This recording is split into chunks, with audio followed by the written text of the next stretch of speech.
Alrighty. Good afternoon, good morning, depending on where you're at. We're kind of in the middle of it all here. And Andre and I and Ricardo were actually all in Calgary. So for us, it's right at noon. So good afternoon. Welcome to our little excursion here into managing data at scale. And I am not going to spend a lot of time talking because our main man here, Andre, will be doing most of that today. But I'm going to give you a quick introduction just about who Newcomp and Databricks is. Andre, if you don't mind, just going to the next. Perfect. A little bit about us. We've been around for a long time in the Canadian analytics space, 25 plus years, and have helped analytics departments across Canada, the US, Caribbean, and really we partner with very specific partners across the space. And that's definitely why we're here today. Databricks is the biggest the biggest I don't know revolution when it comes to the data space that I have seen, and very excited for all of you to be here. Next slide, please.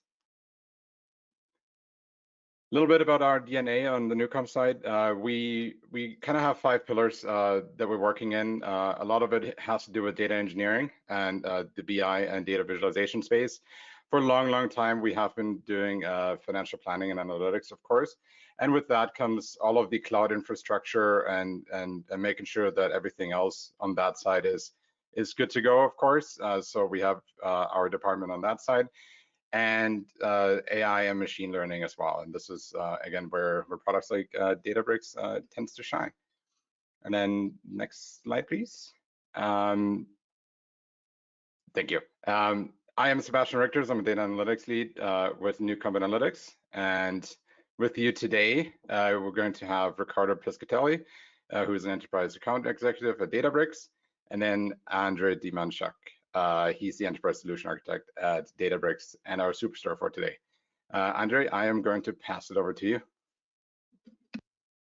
Awesome. Thanks, Seb. So welcome, everyone. As Seb mentioned, my name is Andre. I'm a solutions architect with Databricks, and my background is mostly in big data processing. So working with extremely large data sets across with various different organizations and clients over the last number of years. And I was asked today to come talk to you a little bit about how we process data at scale, and more specifically, how it applies to the Spark ecosystem and obviously the greater Databricks ecosystem as well. We're going to begin today with a bit of level setting from Rico. So he's going to cover over very quickly what is the Lakehouse. I know it's a bit of a nebulous term, but we're hearing a lot in industry right now, and it's really important. Specifically, what issues does it resolve, and what does it look like overall? After that, we're going to move. So the initial part is going to be more of the holistic overview of the technology stack. Parts 2 and 3, I'm going to be covering or going into a more technical deep dive focus. So specifically how we process data at scale, like when we're talking about developing and working with development notebooks and how it would actually apply in a production scenario. So we're going to do a little bit of knowledge sharing around data competency, why Lakehouse, and what it looks like in the context of modernized cloud ecosystem. And then we're going to go with a couple of examples to show you guys how we can take those concepts and apply it to big data pre-processing to address the specific big data challenges with Lakehouse. And then finally, we're going to cover an example of an actual use case in the financial services, just because it's mostly my background, but at a very high level, and how we can start tying all these concepts together to give you guys a cohesive, outcome and values-driven pipeline and workflow. So with that in mind, I'm actually going to pass it over to Rico, and Rico's going to cover off the Lakehouse overview for us. Rico? Thanks, Andre. Thanks, Sebastian. Next slide, please. Perfect. Well, first off, thanks everyone for joining us today. Really appreciate you taking time out of your busy schedules. I'll probably take first 5-10 minutes, just as Andre mentioned, very high level summary of Databricks and the Lakehouse architecture. So who are we? We were founded in 2013. Majority of people historically know us from our association with Spark. Our six founders came from the Berkeley AMP Lab. They were self-titled hippies looking to change the world, and who invented Spark and brought it to market. But as they were evangelizing Spark in the Valley, they quickly realized that if you don't have an enterprise wrapper with proper SLAs and support, you're going to have a tough time getting adoption from the large companies like the Apples, etc. So that's essentially what initiated Databricks, is the realization that we need to have a Red Hat-like company for Linux, but for Spark. They didn't just want to end it with Spark, as data and AI space is constantly evolving. So through a culture of innovation, they drove additional open source projects like Delta Lake and MLflow, which also has almost 2.5 million downloads a month, which is fantastic for us to see. So the core of what we do is everything is founded around open source, open standards, and making them available to market. Then we wrap it with a unified managed service and serve it up at enterprise scale. So organizations that aren't a Netflix or Airbnb can manage a wide open source environment. We're enabling enterprises to take advantage of modern data state across data and AI without needing the hundreds of developers that those other large companies have. So we work with over 5,000 customers across a ton of verticals, household names, as well as industry disruptors. Some are digitally native in how they were founded, and others are over 100-year-old mining companies, for example, and all of them are kind of going through this massive transformation to becoming data-driven organizations. Next slide, please. So we speak with a lot of customers and the history of their data platforms, and by nature, what's resulted is this kind of siloed diagram you see here. So most organizations we work with, start on the left, they've got an on-prem data warehouse with structured data for reporting and BI work. It does a great job, but there's limitations from for new and use cases and data types where things like streaming, unstructured and semi-structured data. So customers then move to this data lake concept, right? Trying to glean insight into the rest of their data, which doesn't fit into the data warehouse, and that kind of resulted in a different architecture. And what we're seeing more and more are requirements for things like streaming analytics, streaming use cases. So think along the lines of meter readings and IoT sensors everywhere that need real-time responses for things like anomaly detection. So this too required its own kind of separate architecture. And finally, with new opportunities from the business and data scientists, things like customer segmentation, revenue forecast models, customer lifetime value, we're seeing yet another list of use cases and architecture to support. So the end result for organizations is they're struggling with siloed data, multiple copies of the data, groups that don't interact with each other, and a bit of a spaghetti mess. We call this the spaghetti diagram. So in this scenario, what's the most accurate data? What's the most recent data? Why is it when an executive asks a question, they get 3 different answers? So we've kind of, as the architectures have evolved, we've created these stovepipes where we've got brick walls that separate the different personas and the different use cases. So essentially, that's actually, next slide, please, Andre. Yeah, so ultimately, how we approach solving this problem is by converging the benefits of both the data lake and the data warehouse into what we call a lake house. The benefits of the data lake being all your data lands in one spot, high density, low cost storage. The benefits of the data warehouse being around performance, reliability, and governance. So you have the ability now to do things like running BI workloads from the data lake. So you're combining kind of the best of both. The Lakehouse architecture becomes kind of that unified analytics platform for all your data analytics and AI workloads. Next slide, please. So the way we accomplish this, the unification is through Delta. So it's an open approach to bringing data management and governance to the data lake. So performance and reliability are done through ACID transactions, indexing, and schema enforcement, giving the data lake a similar experience to a data warehouse. We can then apply governance through fine-grained access controls as well. So Delta Lake is kind of the foundation of the Lakehouse architecture and kind of the next evolution, providing security, better performance, greater reliability across all data and not just your structured data. Next slide, please. So as I mentioned earlier, again, the goal here being unify the analytics platform to one common architecture for all use cases. So, we start from the bottom and working our way up. First thing to point out is that we're cloud agnostic. So whether, you're on any of the clouds or multi-cloud, all the data lands in the cloud and becomes your single source of truth. And then leveraging Delta, which I mentioned earlier, we can now present the data to different personas and roles in the appropriate format. So Delta is kind of like a medallion approach to refining the data. So where raw data coming in might land in your bronze tables. This would be where you're doing real time or streaming use cases. We might do refinement on those bronze tables to silver, and then those can feed your machine learning and data science use cases. And then if we do further refinement on the silver tables to gold tables, you can leverage that for your business analysts. So again, this approach is looking to try and remove the silos, simplify the architecture, and make it much more collaborative for the enterprises. You begin to scale both users and use cases. So as I mentioned, the Lakehouse platform allows for different roles and personas to collaborate and share models, dashboards, notebooks, data sets.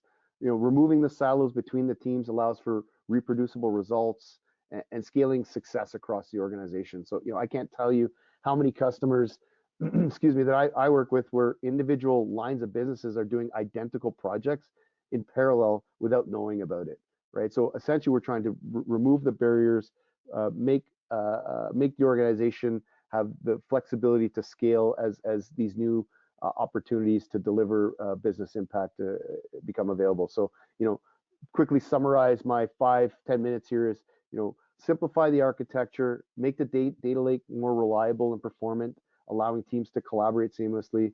The Lakehouse architecture not only unifies the data, analytics, and AI, but it democratizes the data so that organizations can truly become data-driven. So with that, that's my time. I appreciate, again, everyone taking some time, and I'll pass it back to you, Andre. All right, thanks, Rico. Awesome. So yeah, thank you, everybody. So now what we're going to do is we're going to talk a little bit about the underpinnings of Delta, and more specifically, how it applies to working with the platform in the context and getting ready for those large data sets that you're eventually going to have to process in the cloud. What's important to remember about Databricks specifically is everything is built on Spark, and the entire framework and all the APIs that are available to you as a user are all predicated on functionality and availability out of what was previously a very siloed system. So historically, when we're doing big data processing, you either have to rely on something like Hadoop or some type of ETL warehouse, or if you wanted to start working with the data in the context of Spark, you have to basically build your own high performance cluster, as well as maintain it and scale it. With Databricks, we're the first provider to offer Spark in the cloud. So what we mean by that, and Rico kind of touched on it, is by using your cloud resources and the cloud provider of your choice to essentially spin up and build a Spark cluster on demand to do anything with your data. And that's really important because what it allows us to do is it allows us to to pull the data right from the source rather than having to do any pre-work with it. So I want to start off and do a bit of level setting around some big data concepts in general. Normally, when we think of big data, we think of the 3 V's initially. We think of the volume of data that's coming in. We think of the variety, so that's how disparate the data is and the differences in the data, and the velocity, that's the rate at which it's coming in. However, if you dig a little bit deeper, you'll start finding that some of the newer research also includes 2 other terms, which is veracity and value, and that's really important. Veracity is the chaos, so think of it as basically a combination of variety, volume, and velocity, but with the introduction of novel sources that may or may not be classified. And so what we mean by that is the likelihood of data to change. And so we address that directly. So when we talk about things like schema adherence or schema evolution, that is the specific item that we're addressing. And lastly is values. How do you quantify and how do you qualify the value of the output and what it actually offers the business and how usable is that output? So we're going to run into circumstances where data is processed, it's munged, it's cleaned, it's done whatever through the data pipeline. But if the output of that is kind of going to like a dead letters queue, there's limited to zero value to everything that's been done to it up to that point. So applying some type of qualification to that output is really, really important. It's basically the justification of what we're doing, why we're doing it, and how we're doing it. So if we're going to break it down, the entire management of big data comes down to 6 operators. Operators are basically decisions that are made by the system. So if you guys are familiar with Boolean logic, and or not are the 3 major Boolean operators. I mean, we're all aware there are others, but for the most part, those an operator is a basic, consistent structure that does something in a repeatable fashion. So in the terms of big data, what we're focusing on is we're basically focusing on these 3 types of operators to help manage our data at scale. The first one being data cleaning. So that's doing things like removing illegal characters or anything along those lines. Data transformation, or that's when we start talking about things like aggregation, sums, new fields, composite keys. Normalization is basically putting all the data on a level playing field. So think about it like a good example of that would be coming up with a shared axis for your data values. So one example would be taking degrees Kelvin and converting it to Celsius, right? So, or vice versa, taking Celsius and Fahrenheit and converting everything to Kelvin. Data integration is when we start talking about putting it all together and adding some type of structure around the data itself. So the novel data that's coming into the system can easily be classified. The last 2 are probably the most important in my opinion and often the most overlooked. One is data imputation. So that's what do we do with data that has missing values or missing attributes. And the last one comes to with noise treatment. And that has to do specifically with outliers or any data points that may obfuscate or conceal the intent or the meaning of the data set that we're processing or novel data that's coming in. So what does a modernized cloud architecture look like? I derived this schematic based on my interactions with a number of clients over the past 6, 7 years or so. In a nutshell, you don't really need to focus too much on the specifics of this, but just understand that no organization or no client that I've ever worked with has ever had a purely cloud-driven initiative, right? Everything still comes back to some degree of on-premise infrastructure, and that could even mean something like OT IT systems. It could be on-prem data centers. It could just be even John Doe and Jane Doe working from their laptops in some remote location. Nevertheless, there is some type of physical integration with cloud, and that's really important. Traditionally, we've seen the majority of the work coming on-prem as batch workloads. So what we mean by that is you're going to get things like log exports. You're going to get event management platforms, basically sending batches of data up to some cloud location, usually through a data broker. Conversely, a lot of the cloud architecture that's being natively built in the cloud takes more of a streaming approach, and that's because there's less implication on the physicality of cloud infrastructure because that's provided to us by the actual cloud providers. We don't have to worry about that.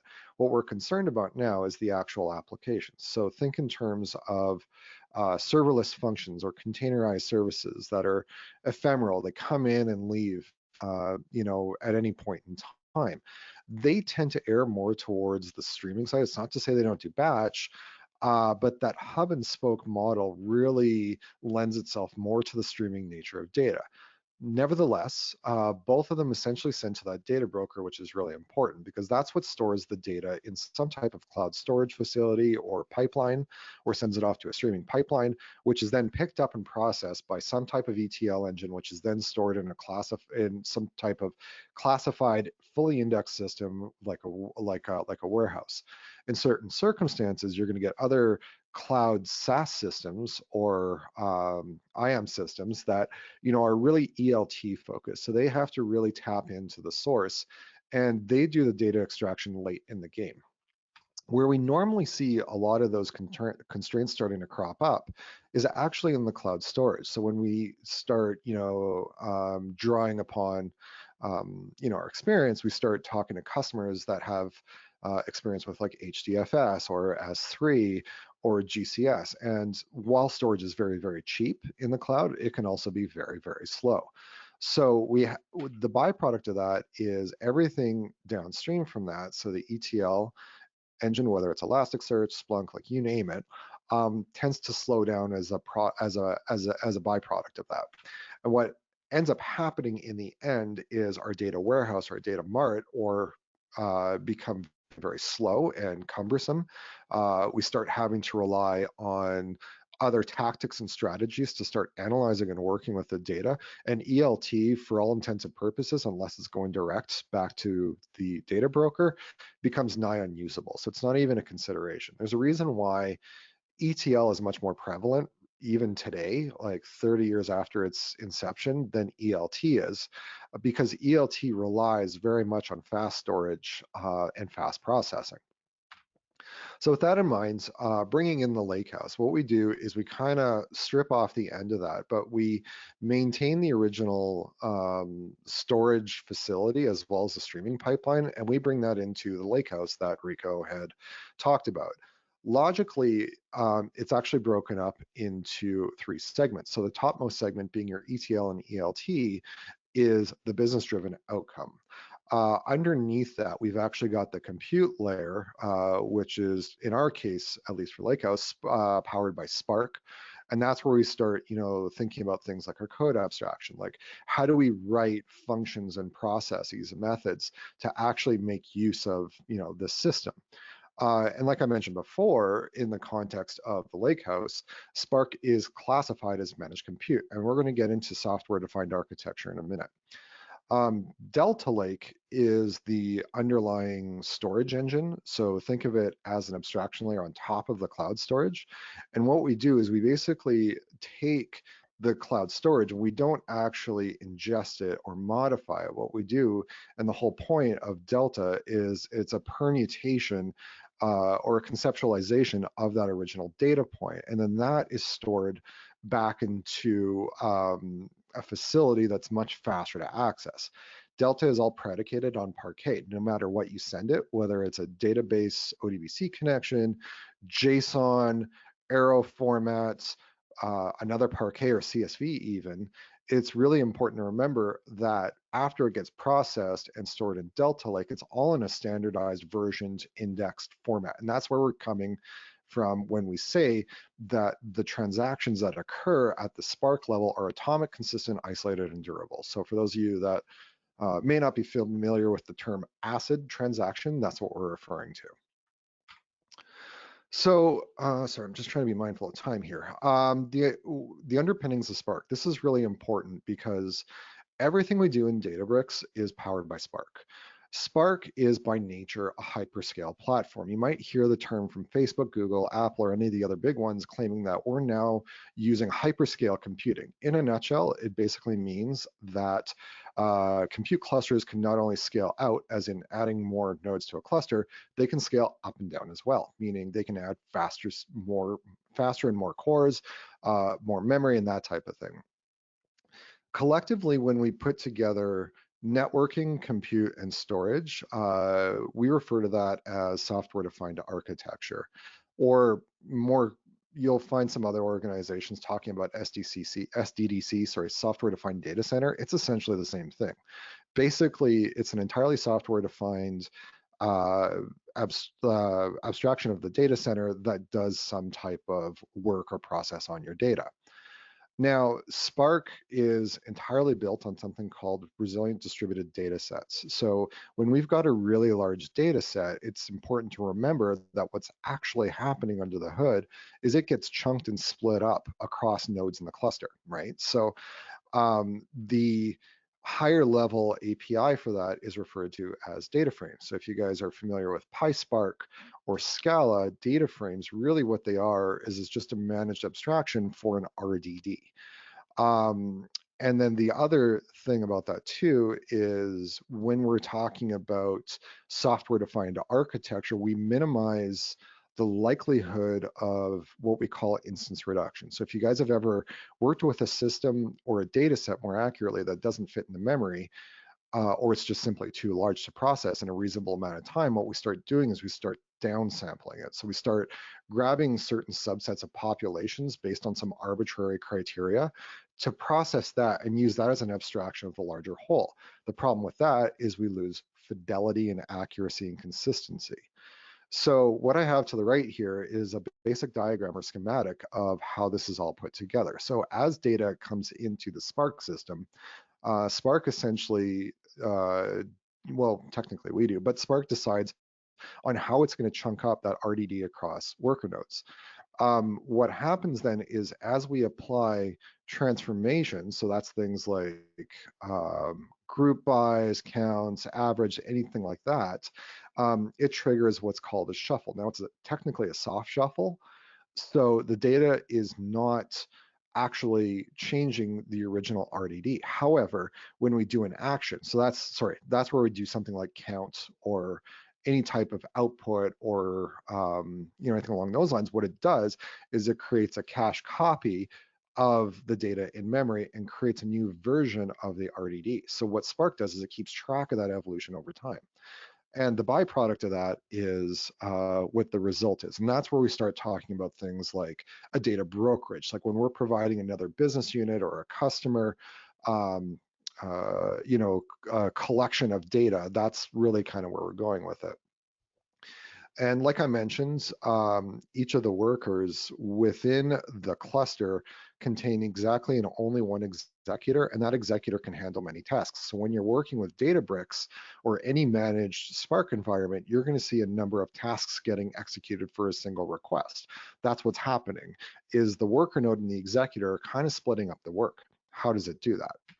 So if we look at some very basic Scala code here that I have, I've kind of outlined what's going on here. And it's really important to remember that when we're writing our code, we're adhering to this. Because although there are certain features within Databricks to help minimize latency, it's pretty easy to misuse it even by accident. And I'm guilty of that as well. So just a quick word of what's going on here. So from top to bottom, the code is executed. And what we're doing is we're just building a Spark context, we're loading a file, we're filtering some values because there's some stuff we don't want. We collect it into a more compact version of the data frame, which runs on fewer nodes. We write a map to remap our data with fewer dimensions, and then we just run a simple count. Very straightforward, but there's actually a lot going on here. One thing to note is there's two types of transformations that can occur in Spark. One is called narrow, one is called wide. The difference between a narrow transformation and a wide transformation is where the compute is accessing a given partition of a data set. Partitions are generally mapped many to one per worker node. And if you're doing a transformation that can live and die within the context of one partition, it's called a narrow transformation. So that's why we're doing things like filters. Every partition has to do a process where it just says, does this instance or this data point meet this criteria? Yes or no? Okay, I'm going to represent it. That would be an example of a narrow transformation. They are highly efficient, very inexpensive. Wide transformations, on the other hand, so that's when we're doing things like group bys, have to cross-reference between partitions. Very expensive process. In a nutshell, it's really good to do those narrow transformations as early in the data pipeline as possible and the wide transformations as late as possible. And don't forget to commit those changes by doing some type of action. So whether that's count or average or standard deviation or what have you, anything that essentially does the collection of that data from in memory and puts it back into disk storage within a partition is really important. Databricks specifically has something called AQE, or adaptive query execution, where it tries to look at a code block like this and make the most sense and execute it in the most efficient means possible. It's kind of like guardrails, I guess, if you will, but it's still very easy to overcome that by using several cells in a notebook, or if you're using an IDE, it's very easy to override that behavior based on things like your inheritance or polymorphism principles. So it's important to note that while it is a feature of Databricks specifically, so Catalyst is, from what I recall, is not available in Spark General, but it is available in Databricks, really helps with code execution, but it's not, the silver bullet kind of thing. We still have to be mindful of what's going on. So because this is all hinged on networking, storage, and compute, it's really important to remember that everything that we're doing comes down to money and resources. While storage is cheap, compute is technically expensive. The best thing you can do for yourselves when you're writing your PySpark or Scala code is to do as much as you can within a given partition first, and then span the partitions with a wide transform last. So that's the first half. That was a real quick, like not even 10-minute blitz on how Spark works. There's a lot more detail that I'm not going into, like around the resource negotiators, but if you guys want, let the Newcomp team know and we can set up another longer working session, maybe to go into some of those details. As far as modernizing workloads is concerned, this is really important because this is how we're going to apply what we just learned about the underpinnings of Spark in terms of how we're going to scale our data. So 3 important things to remember about our data, especially in a big data context, is cardinality, dimensionality, and entropy. Think of cardinality as how unique is a given data feature, right? So I use the example of the 2 extremes. So one would be a binary decision, so that's 0 or 1, yes or no, and then the second one is something like an open text field, like a comment section on a website.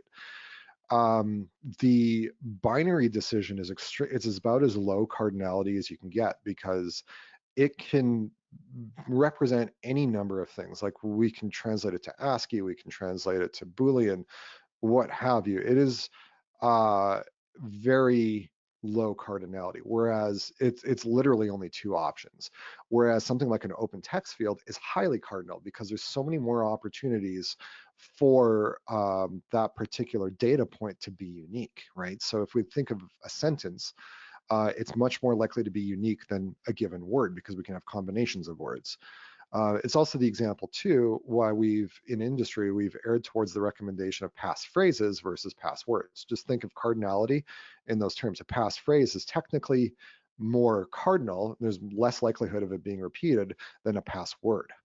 Dimensionality is how many features or how many ways can that data be viewed. So when you think of a database table, increasing the number of columns for an instance increases its dimensionality. That's how many ways we can permute, modify, splice, and dice the data.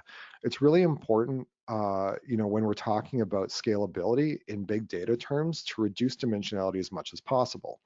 And Delta specifically is really, really good at that because the storage is cheap, but the compute is always going to be deemed expensive. Because of how Delta stores files on disk, dimensionality, we can have different dimensions for different views of different data sets without compromising fidelity. And it's really important to remember that there is something that you guys may have heard of, and that's the curse of dimensionality. So although increasing the dimensions of an instance improve fidelity and improve accuracy, it comes at the cost of complexity and just raw storage, for a matter of fact, right? So loading in 3 rows with 26 dimensions into a data frame is going to be technically more expensive to do than 6 rows with 13 dimensions. By an order of magnitude, as a matter of fact, because all of those dimensions are constantly being refactored. So even if you just do something as simple as limiting your data set to just the fields you have active processing on is going to improve performance by an order of magnitude. The last one comes down to entropy, and that's essentially how difficult is it to reproduce the data. So if you guys are familiar with a term called Shannon entropy, that's the minimum number of decisions it takes to derive an answer. So that's also why a passphrase is technically safer than a password. No matter how complex a password is, like I'm just talking like special characters and stuff like that, if you have one password that's 10 characters long, even if it's spanning languages and hieroglyphics, it's technically easier to crack than a long passphrase of all English words kind of thing. So it's really important to remember that as data points become more entropic, they're more difficult to process, more expensive to store, but that's always a bit of a trade-off with fidelity and accuracy. So when it boils down to that, so how do we deal with that when we're actually writing our code, when we're actually dealing with data sets? It comes down to 4 important concepts, and most importantly, it comes down to data preprocessing. So this is the work we do on the data before we hit the engineering, the data engineering and the data science side. Now, data scientists often love it when we engineers, I'm an engineer, just full disclosure, when we give them data sets that are entirely numeric, because they've got a lot less to deal with, and there's fewer problems with the data sets, right? So it's really important to think about getting the data ready for consumption. So the concept of imputation is basically filling in, think about it as just filling in nulls. Historically, from what I've seen, is there's 2 types of, well, 3 types, but 2 commonly used types of approaches to that. One is to simply eliminate those instances, which is, it's not great because you might be losing some good data. And the second one is filling those nulls with like some arbitrary value, like 0. Technically, we're imputing data when we're doing that, but we're not really doing it accurately.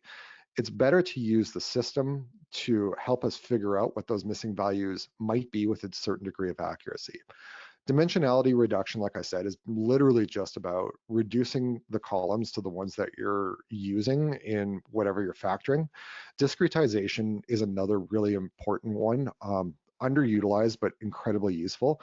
It's also referred to as binning. So that's when we start doing things like classification. So when you say, I've got 5 age categories, even though I've got people spanning ages 1 through 90, it's much more like, yes, the 1 through 90 is much more technically accurate, but when we're talking big data concepts, if we're only doing factors by category, if we reclassify those instances in certain bins or pre-sorting, if you will, it's a lot less on the system because all of a sudden now we add a degree, or sorry, we remove a degree of cardinality from our data.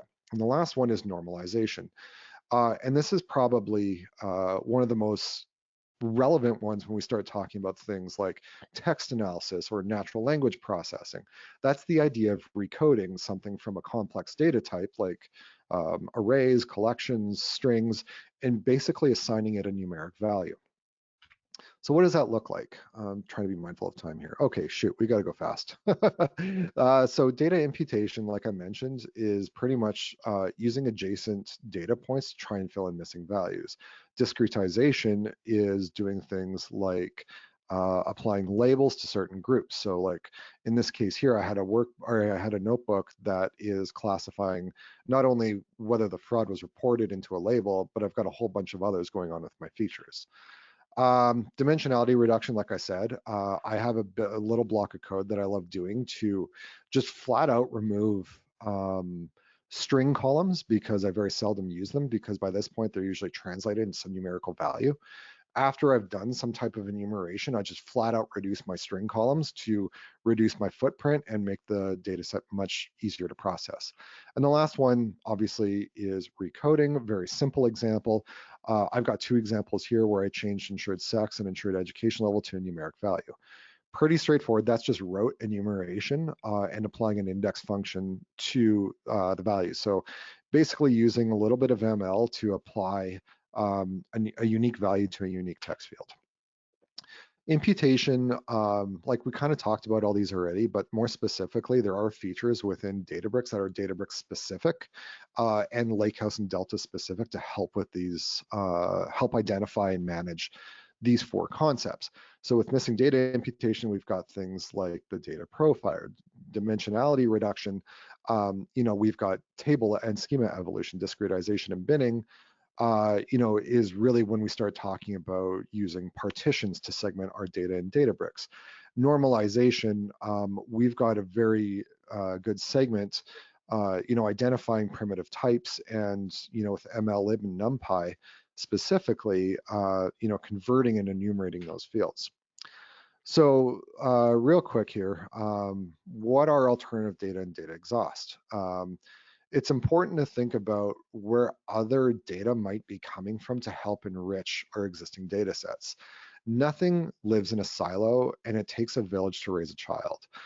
The analogy that I like around alternative data is, and I used this recently and it really resonated with the customer, is the only reason the sky is blue is because we know the sun is yellow, the clouds are white, and the grass is green, right? So thinking about an example of this would be pulling in like social media feeds to color reputation of your organization, if you're doing ESG reporting, for example. Data exhaust, on the other hand, is data that's generally lost to the ether or whatever. It's data that's generated, but is kind of not really landing anywhere. It's always good to re-examine that and see, is there something else up the chain or up the supply chain that might be able to color in the final story? And that really helps to add the value to the data set. So if you remember early on, we talked about the 5 V's of big data. That's where the value side comes in. Structured chaining is really important. So now we take all those concepts that I've been talking about for the last 33 minutes and putting it together. So when I look at a DAG for a data pipeline that I use for doing some ESG analysis, this is taking an example of a financial services claims group, so the transaction management system, and adding in some color from the GDELT reputation system, which is like an open repository of things that, and they collect things like user reviews and all that sort of stuff. And basically making customer recommendations more accurate based on reputation and historical pairings.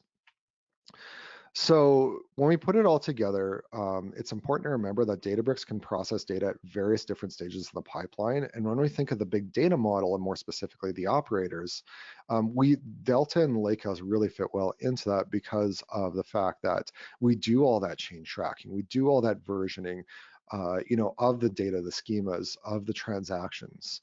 And in order for them to remain ACID transactions, in terms of Delta, we actually subscribe and we're actually, leading our customers and clients along the path of leveraging those core concepts that I kind of hit on. Oops, wrong way. Yeah, so just remember, like if there's anything to take away from today, it's do as much in the pre-processing as possible, like even before we get to the engineering, the data mining, and the data science. And then, also think about and plan your code to do the least expensive, or sorry, the most expensive work early, the